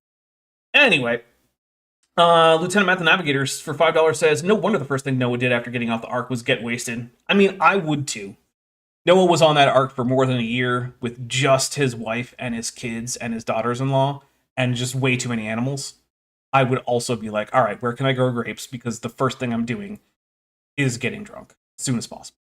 Meat Permits Tad for $5 says, the U.S. had a round submarine and the Soviet Union had a round ship. They both performed exactly as you expected. Poorly. Yeah. Fear Enki... Oh, no. Okay, I'm going to read it. Fear Enki Comebank, Monger, for $2 says laugh. That's fair. I do not know how I feel about the name Enki Comebank. That's... But the original one's based off of the tablets. The tablets. Which ones? Don't worry about it. The tablets. Yeah, which ones? See, I don't know if this is a technique that he's using. People But people are aware of this, right? Like when we're talking about the flood stories, and in particular, because this is what most people are familiar with, the flood stories that really help to inform the story of Noah in the Bible. We're talking about the Epic of Gilgamesh, Tablet 11, which contains a version of an older story that is also preserved in the myth of Atrahasis. The myth of Atrahasis, we know fragmentarily from, I think it's at least two sources, one of which is Old Babylonian dating to about 1700 BCE, and the other one is Assyrian dating to, I think, 800, 700 BCE. And then we have in the Epic of Gilgamesh something that scholars identify then as the standard Babylonian version and the old Babylonian version from a variety of different fragmentary remains. So, like, we're not even talking about, when we talk about the tablets, right? I mean, this could be a lot of things. But you need to also remember, Kip, in some cases, the things that he thinks of as the tablets aren't even ancient tablets. Fair. Totally fair. But I think when it comes to conversations about ancient literature, if we're invoking ancient literature, I prefer that people understand what these things actually look like in reality. Because I live in a thing called reality. Sound terrible. Yeah, That sounds awful. it's the best I got. So Beat Permits Tad for $2 says, every time the stream ends, I need a nap. Yeah, it can be a little exhausting. Yeah, you do always take a nap. I, instead, am going to watch 4 episodes of Power Rangers Beast Morphers after this. Which, by the way, pretty good season of Power Rangers. That seasons of Power Rangers. Acting is actually decent. The story writing is actually pretty good. And there's actual characters with, like, arcs and, like, motivations beyond, like, oh no, we have to save the world. So, there you go. With all the dimensions and everything else. This was just discovered actually recently, probably no more than 8 years ago or less. This was discovered. What's this, dude? And what is this? Oh, Journey for Godzilla. Yeah, we're not sure yet. You know, so that once the flood waters would reside, Ea Enki, who was known in the Sumerian tablets as a master geneticist, would go and take those. Was he now? Which tablet says that Ea Enki was a master geneticist? I'm curious. Is that like Atrahasis like tablet 3 or something? What's the deal? I'm maybe maybe it's in the lacunae. Yeah, that might be it. In case anyone's wondering, a lacuna is a part of a manuscript or other artifact in text form that's missing. We just don't have it. That's my best guess. Yeah. Okay. So that's it. What do you think that Billy here has access to the versions of these texts that don't have the lacunae in them? No. And I'll say it's not how I would reconstruct the text. It's definitely not how I would either, but I'm not an expert. So then again, I don't think Billy is either. Do you think I'm also not an expert? Do you think Billy can know a little bit about fragmentary text, but yeah. Do you think Billy could read a single sentence in any language that primarily uses cuneiform as its writing system? I'm extremely skeptical of that. Yeah, me too. I don't know. I mean, I just don't know. It's possible. It's a thing you can do. You can learn those languages. Very skeptical. Yeah. Of that, based on what I've seen, based on my experience with Billy Carson. Yeah.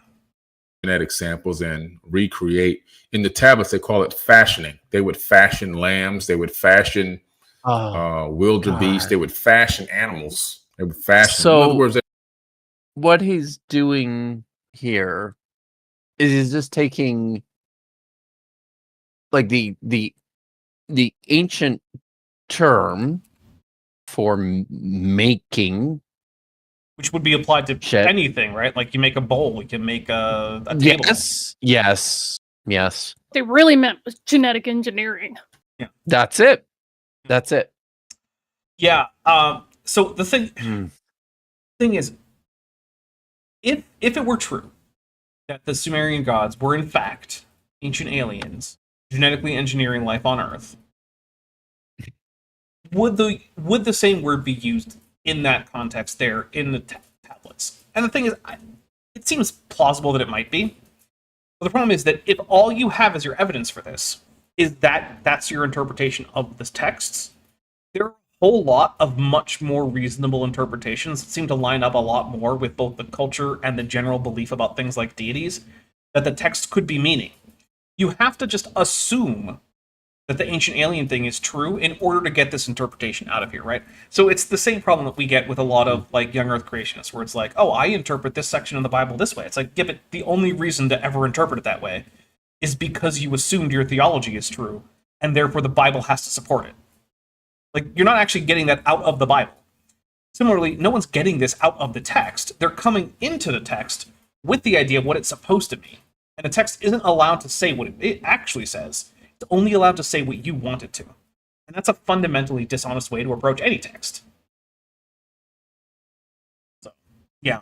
It turns out that, much like the Christian evangelicals that Billy doesn't seem to like very much, he has almost the exact same approach to ancient texts that they do. He just chooses a different set of texts and a different set of, like, theological dogmas that he's going to hold on to. They're cloning them or genetically making them in some way, shape, or form through some type of science. they're bringing these animals to type of science. Some type, right? Obviously, ancient alien science, clearly. Fruition to life. I think pretty incredible stuff. Again. It is incredible stuff. You know Is what? it incredible? It's very incredible. Absolutely incredible. I'm going to take a drink for Billy getting that one right. Agreed. That's very incredible. Unlike the Credible Hulk, who's like the Incredible Hulk, except that he always cites peer-reviewed sources. I'm not one of these Darwin guys. That's evolution theory. Yeah, that's iffy. Iffy like use of English, but you know what? I've come to the point where like sloppy use of English is so far down on my priority list compared to the other nonsense that the people I cover talk about. It's like, who cares, man? You could have done a better job. And the only reason I really harped on it with Bodhi is because it was supposed to be a book. Like, it was published. It should have had an editor. But yeah, anyway. I can tell you all this came off the top of my head.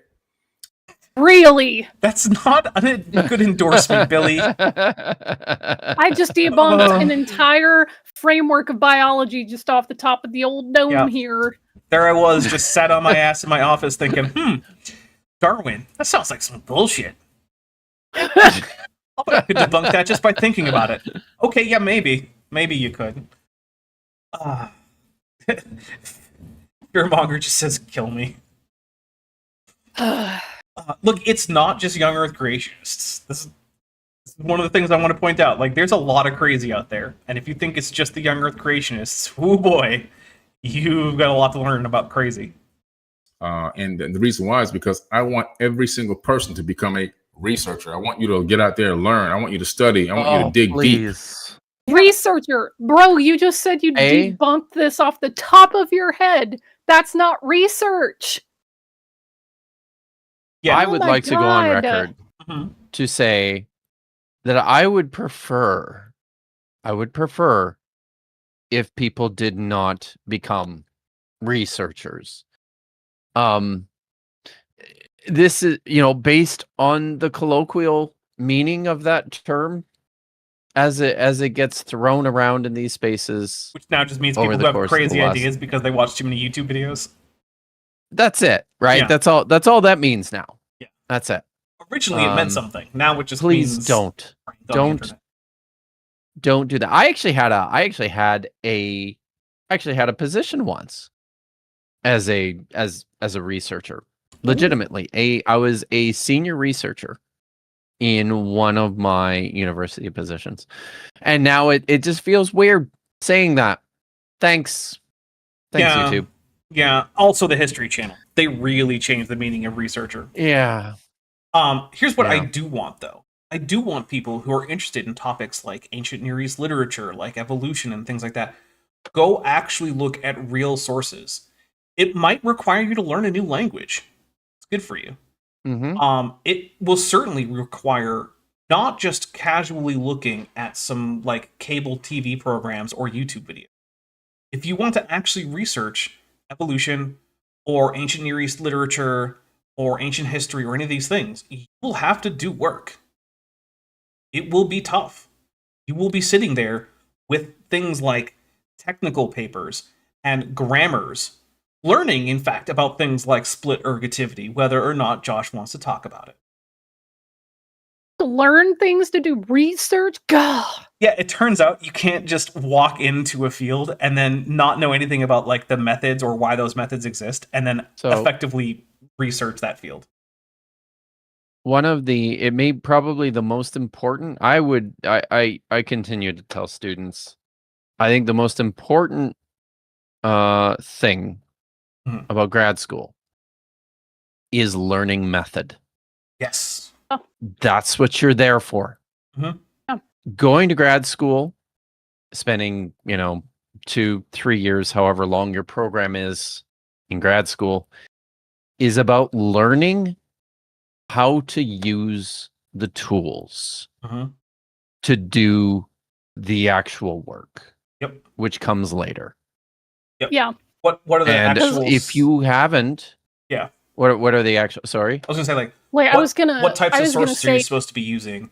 How should you be like correlating these things? How are they inappropriate to correlate? When is a good time to go, like, bring things out from things like historiography or secondary sources and things like that?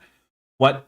Well, here's another thing. If you can't actually do research, meaning if you aren't actually getting in labs, reading peer-reviewed papers, going to the library, accessing the actual documents that you claim to research, and you don't know the method of research, if you can't distinguish what a primary source is between somebody's opinion on a primary source versus a secondary source, if all you do is use Google, reconsider calling yourself a researcher, because all these people out here going, I did my own research, and it was just watching YouTube videos. Yeah. If that reading Google, conspiracy blogs, that's not research. If that Google page didn't start with the word, or didn't have the second word as scholar, you're definitely doing it wrong. Yeah. Got a couple super chats here. Meat Permits Tad for $5 says, after this week of having to explain the Venn diagram of young Earth creationists, flirts, Christo-fascists vis-a-vis Musk/Trump to friends, I think I can't deal with this. That is fair. It has been a crazy freaking week. Sorry, Meat Permits Tad. Although I will say it has also had some of the best memes that I have seen in a very long time. So, and also, like, the worst two people that I know of who are still living are fighting. And great. Love it. Great. Like, when Musk is like, well, we should cancel all those SpaceX contracts. And then... Good. Well, that was Trump saying that. And then Musk is like, well, I'm going to decommission the programs. Good. Go have fun with that. Good. Both of you. Yes. Do it. Good. Do it. Lieutenant Matt the Navigator for $5 says, Billy walked into a field once, then got lost in the cornfield.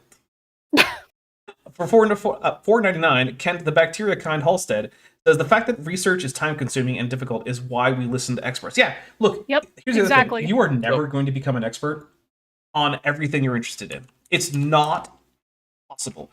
You aren't going to be alive long enough to become an expert in everything you find interesting. Which means, at a certain point, you're going to have to rely on the people who spent their whole lives becoming experts in the thing you're interested in. Sorry, Kip, go ahead. I was going to say there is a fantastic current example of exactly what we're talking about happening right now in my own field. Within the last 2 days, 3 days, an open access article was published in PLOS from the Hands That Wrote the Bible project, which is integrating paleography with machine learning in an effort to come to a more precise understanding of a more precise calibration of our paleographical models as they are applied to ancient Jewish texts. One of the manuscripts that was used in the development of this model is 4Q114. It's a copy of the Book of Daniel that scholars have tended to date to. I always dated it to about 100, 120 BCE. According to the model, the date, because it incorporates carbon-14 dates along with the machine learning and training on identifiably dated paleography existing models, right? Thank you, Vishanti, for that. So the C14 date of 4Q114 is 230 to 160 BCE. The remarkable claim from the authors of the study is that this is an example of a text that was written at the time, that you can track actually to the time of the original, right? Like the autograph, the beginning of this manuscript tradition. What people have been repeating now is that Daniel dates to the 3rd century. And that is just not true. And that is not the point of the article. That's not the point of the project. No one is saying that. It's almost like people who don't actually know how a field of study works are ill-equipped to understand technical aspects of it and then report accurately on that to other people. Yes. Yes. We got for $2. Meat Permis Tad says, "I'm rooting for a full Prigozhin." I am not, because if Musk gets Prigozhined, that doesn't say a whole lot of good things for the safety of people here in the former United States. So I am not rooting for that.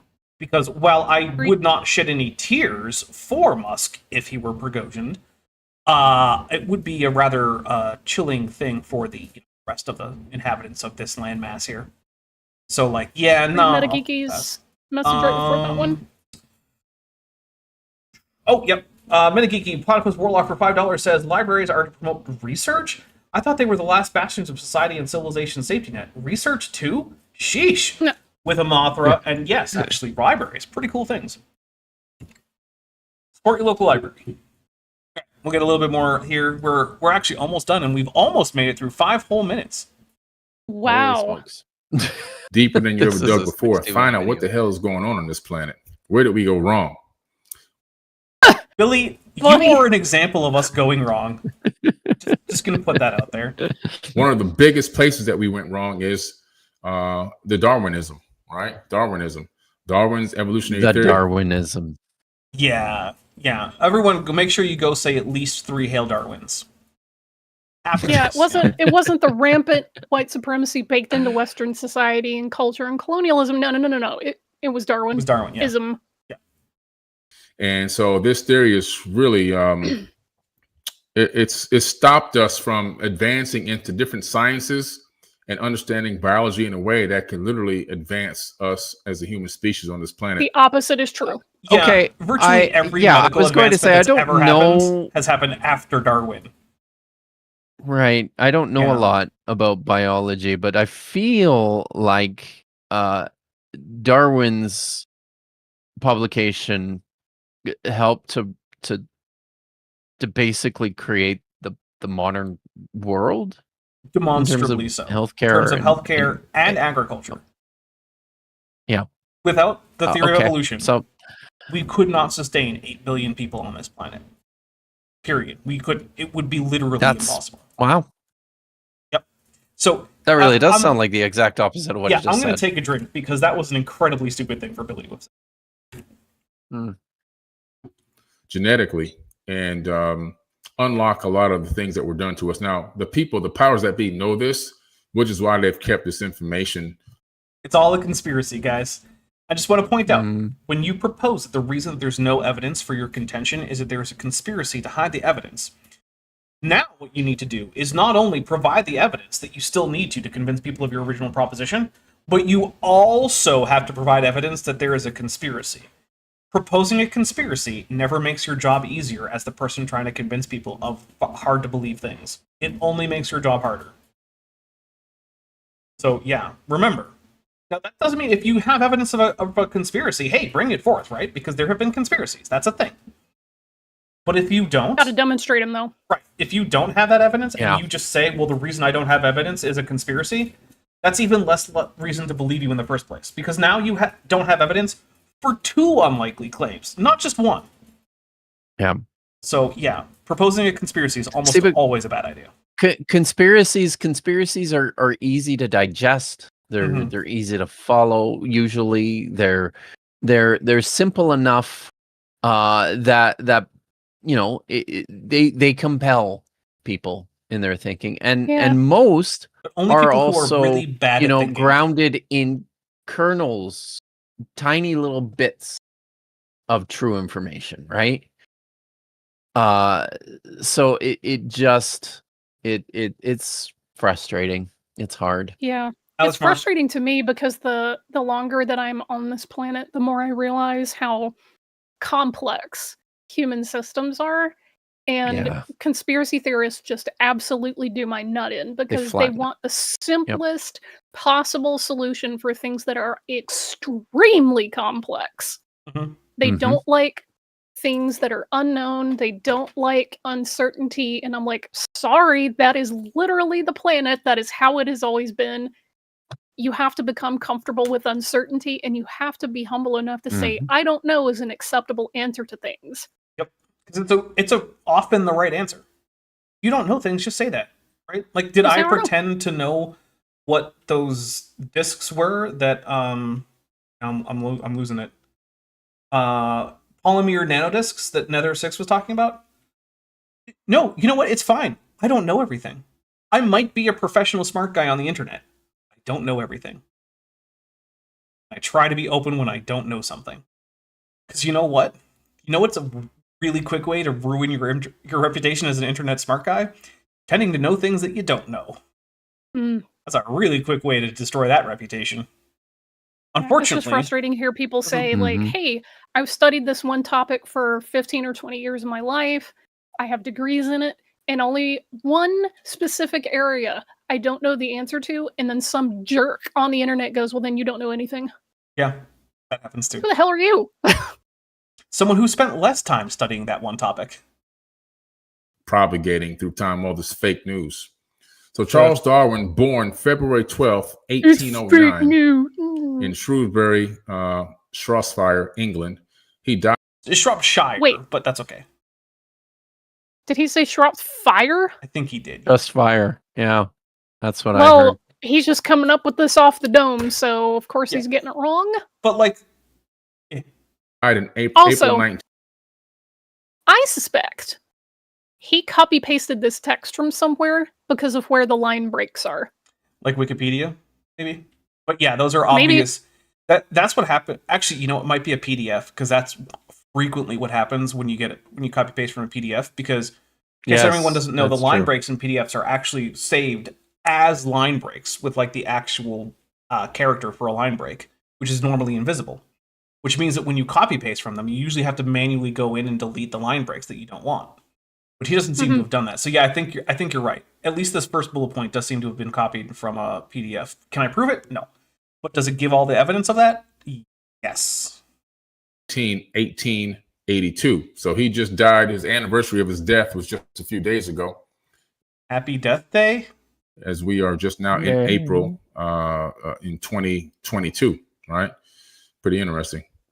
That's not interesting at all. Why is that interesting? What could be less interesting than the fact that it happens to be kind of near the anniversary of Darwin's death? I'm taking a drink. I don't even understand. Wow. I'm sure I could find some other famous person from history who died today on June 7th. Hey, Dapper, remember that's super interesting, Dapper. Yeah, I'm sure. Remember when pattern-seeking brain kept ape alive? Yeah. And now look what it's doing to us. It's true. All right. You know what? Let's reject modernity and return to fish. Everyone, back in the ocean. Back in the ocean. It's cold. Listen, guys, the ocean is you say that not if you're a fish Canada, out here. Just go into the ocean in like the Bahamas where it's not cold. Oh, there's a lot the of Gulf ocean of Mexico is very warm. It's that would require me, Dapper. That would require me to get into my DNA transportation machine, and go. It's not Enki's sperm bank, right? It's not the same thing. It's just his Subaru or whatever. Okay. All right, I'm gonna hit. He was an English naturalist whose scientific theory of evolution by natural selection became the foundation of modern evolutionary studies. Darwin at first shocked the religious Victorian society by suggesting that animals and humans shared a common ancestry. It wasn't. I think that's a bit of an overstatement. But like, yeah, okay. I need to laugh at something because he's emphasizing certain words as if to make them shocking. Mm-hmm. Have you noticed that the words he's emphasizing just don't really have any consistency? Yeah. Well, none of that. That's because he shocked the society by suggesting that animals and humans shared a common ancestry. Hey, but like, rewind it to can where we read? Can we also read Jillian's chat? Hot take. You can fix that when you copy paste. Oh, yeah, you can. No. Oh. No. It's the anniversary of Jean Harlow's death. Moving pictures are a fraud. See, you can't just say Jillian's chat because there's going to be a bunch of them. You have to be much more specific. It's the anniversary of Alan Turing's death too, so we cannot be talking on computers. The one in all caps. Yeah, Alan Turing also died near today, so yeah, that's it. No more computers, everybody. Wow. Weird. Yeah. Computers. What a crazy coincidence. You know what? I bet that actually what happened was that Thoth was channeling into me, unbeknownst to me, to make me do this stream that I was always going to do because I do a stream on Saturday every week. But he actually set that up years ago in me by channeling into my mind so that eventually I would do a stream close to the anniversary of the death of Alan Turing, who, by the way, given that it's June, I want to point out, spent many a year in a British prison as a result of being gay, despite the fact that he basically single-handedly won the war against the Nazis. Because however much you want to talk about how much American his team, well, yeah, but yes, but however much you want to talk about like the American invasion in France, like saving the day, none of that stuff would have been possible without the breaking of the Enigma code, which is what Alan Turing's team was in charge of doing, and it was largely his mathematical insights that helped do that. But hey, you know what though? Guy's gay, so we got to put him in a cage. That's and chemically castrate him. Yeah, that too. So disgusting. Hey, just gonna put that out there. Both an example of a brilliant mind and why homophobia is really fucking stupid. There we go. I used the one F-bomb we get. Sorry, Kip, you don't get it. Yeah. I think it was appropriate, though. Goop23 for $2 says, death anniversary of Seattle's namesake. Oh. Isn't that a Chief Seattle? Is that, if I remember correctly? You used to live just outside Seattle. You'd think I would know better. Lieutenant Math Navigator for $5 says, it's the anniversary of Robert Bruce's death. Scotland is fake and made... Scotland is fake and made... Scotland is a fake to make people forget about Enki's crusty sock arc. Ooh, sorry, that took a few tries to get through. Jeez. Don Giovanni says this is Polish intelligence erasure. They already broke early Enigma codes.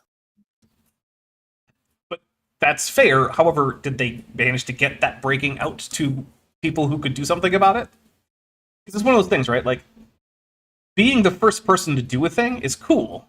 But if it doesn't make an impact, it's still reasonable to remember the other people, right? That's one of the reasons why, like, when we talk about, like, the interchange between Europe and Africa and Asia and North and South America, we don't focus much on the Vikings, because while they did manage to go across between those sections of the world before, say, like, the Spaniards did, that didn't have many lasting repercussions. So when we talk about, like, the historical impacts of the interchange between the Old and New Worlds, we focus mostly on post-Columbus, because that's what made the difference. Yeah, like, it's not like the First Nations in Canada, where the Vikings settled, managed to get, like, sheep and goats from the Vikings, or, like, the Vikings managed to bring back potatoes. They didn't. None of that happened. So it's why we kind of, like, it's an interesting historical oddity, but, like, that's about it. Anyway, we are actually coming up to the point where it is time to wrap things up. So, guys, we managed to get through just over 6 whole minutes. So, you know, we should probably only have 9 more episodes of this to go at this pace. So, you know, just over 2 months worth. That's it. About 2 months worth, yeah. Okay. So, it's not like I was doing anything on Saturday, anyways. I mean, you guys, Kip was saying to me, I have nothing to do on Saturday. I'll be lost. I won't know what to do with myself if I don't have your show to come on. It's like my whole life just revolves around showing up on Saturdays. Some of that might be an exaggeration. Right. Might be. Start thinking about what you guys want to say to wrap up. I'm going to read this super chat. We're going to start wrapping up, and we're going to start with Kip. Metageeky Platypus Librarian for $5 says, CS Pride, modern computers are based doubly so on the work of a trans woman. Lynn Conway, no 000 computation or VLSI chips for transphobes. You know what? I am okay with basically just no computer chips for transphobes. You just don't get to. Sorry. Also, anti-Semites don't get to use Bluetooth capable anything, because that was largely pioneered by Hedy Lamarr. Well, nice. I also approve of this. Kip, what do you got for us? So, go fast. Tomorrow is exciting. Well, I have a couple things. You're just going to have to put up with it. He says tomorrow is exciting because it's my 20,000 subscribers celebration stream. Yes. It starts at 11 Pacific, 2 o'clock Eastern. There's going to be a whole bunch of people there, including Vish and Dapper Dinosaur. And don't believe him, guys. It's going to be the funnest thing. Maybe it'll be the funnest thing ever in everyone's life. Wait, what specific thing are they not supposed to believe from me? That it's going to be work. It's not. It's going to be fun for everyone. And what? I think you're forgetting how time works. Because you can't tell people to not believe something that I've told them if I haven't told them anything. Because when I said technically that's work for me, I said that before we went on air. I guess fine. Everyone should come. It's gonna be fun, and there's gonna be lots of people there. And I also wanted to say, I didn't tell you guys this. But I have new merch, by the way. That is available as of last night, and it's badass. And people should check it out. And I saw a Sasquatch yesterday, and by Sasquatch I actually mean bear, and it was a brown bear. So, one of the big boys. Yeah, that's a big chunky boy. Yeah. Mm-hmm. All right, Shanti, what do you have coming up that you want to tell people about? You know what? I'll just talk about Kip's 20,000 subscriber stream for tomorrow. That's the most present thing that I've got on my plate. That's and fair. My wish list is a thing that people can go and support me that way. All right. Well, what's coming up here? So, obviously, I'm going to be there tomorrow for Kip's live stream. I'm not going to be there at the start, I don't believe, but I am coming in somewhere in the middle. I don't know exactly how much in the middle. Talk to Kip about that. But go there, watch that, if for no other reason than because I will be there at some point. Then on Tuesday, I won't object to that. Yeah. Then on Tuesday, we have Tisdale Tuesday, the inaugural episode. This is, we're going to be taking a look at the young earth creationist ramblings of one Lawrence Tisdale from Canada with Chesh, who is in fact Canadian, because he is someone who went to speak at the church that she used to go to as a kid. Back when she was doing the whole going to an evangelical church thing. Wow. Yep. So that is why she brought him to my attention. And she suggested that we start a monthly show to cover one of the Tuesday slots. And so I have at least like 7.5-ish hours of Lawrence Tisdale footage that we're going to go through. My God. Yeah, so okay. And then later on that same day, Chesh was complaining about how busy she is. And I'm like, so you decided to just add an extra monthly show to your schedule? He's like, look, I didn't say I was smart. I'm like, okay, you know. Okay, fair enough, Chesh. So that'll be Tuesday. That'll be starting at 6 p.m. Pacific, 9 p.m. Eastern. Great. Then on Thursday, we've got Homo Stupidus, the movie, where Brian Thomas is going to be telling us for hours and hours about all the things he's going to get wrong about human evolution, hominids, and all that stuff. But drink for Mothra, because Mothra just came by. Then on Friday, we should be good for Star Trek Adventures. I know that we sort of went every other week for a couple weeks there. But yeah, we should be good for another episode. It will be the continuation of Entropy's Demise, because we had to cut that one early because, well, the power went out over in Scotland, so you know. So Craig couldn't come back in, so that's okay. Cheap internet. Yeah. Then next Saturday we should be back for more of this, because you know we've got 52 minutes and 20 seconds left of Billy Carson talking about nonsense, and that's me having cut this thing down from almost an hour and 20 because a lot of that was commercial stuff. And here's the thing, if you want to buy Billy Carson's DVDs or books or whatever, go buy them from him. I'm not going to give him advertising time on my platform. Anyway, if you are interested, we're going to be watching Power Rangers Power Rangers Beast Morphers. That will be episodes 5, 6, 7, and 8 of Season 1. It's a fun time, so feel free to head over that way. We did not get Bent free pizza, so unfortunately he is going to have to starve unless he can scrounge up what remains of his gifted food from his Amazon wish list, which is linked in the description if you want to help Bent out with groceries, because I mean, obviously he's starving otherwise, right? So every time he shows up for Kent with Bent, it's in the Would be nice if hope you would put my pizza. wish list link in your description. That's true. Since I'm on the stream today. I will do that. But if you want to go over to Vishanti's wish list right now, just click on her name and it'll bring you to her channel, where you should also subscribe for all the videos she has coming out. So there you go. Anyway, we're going to get out of here. I hope to see all of you tomorrow over on Kip's stream. Yes. All right. Bye, everybody. Hey, before you leave, I just want to take a second to thank my patrons and channel members, especially those pledging $20 or above. Ben Tovind, Tapioca Weasel, Whispers, Eleron Teller, Phil Rivara, Ian Chen, Kelvin Brostek Van Manen, Landon Knoll, Mabbity Babbity, Sphincter of Doom, Wallace, Max Cherry, North Texas Fossils, John Ackerman, and Tapioca Weasel. It's because of my channel members and patrons whom you're seeing on screen that this channel can stay afloat. Without you, it would all shut down. If you want to join the team, there's a link to join the channel below this video, and there's a link to join the Patreon in the description. On the Patreon, you can get a 10% discount for pledging annually, and either way, you get early access to virtually all of my scripted videos, often 3 to 5 months before they come out for the general public. Thanks for watching.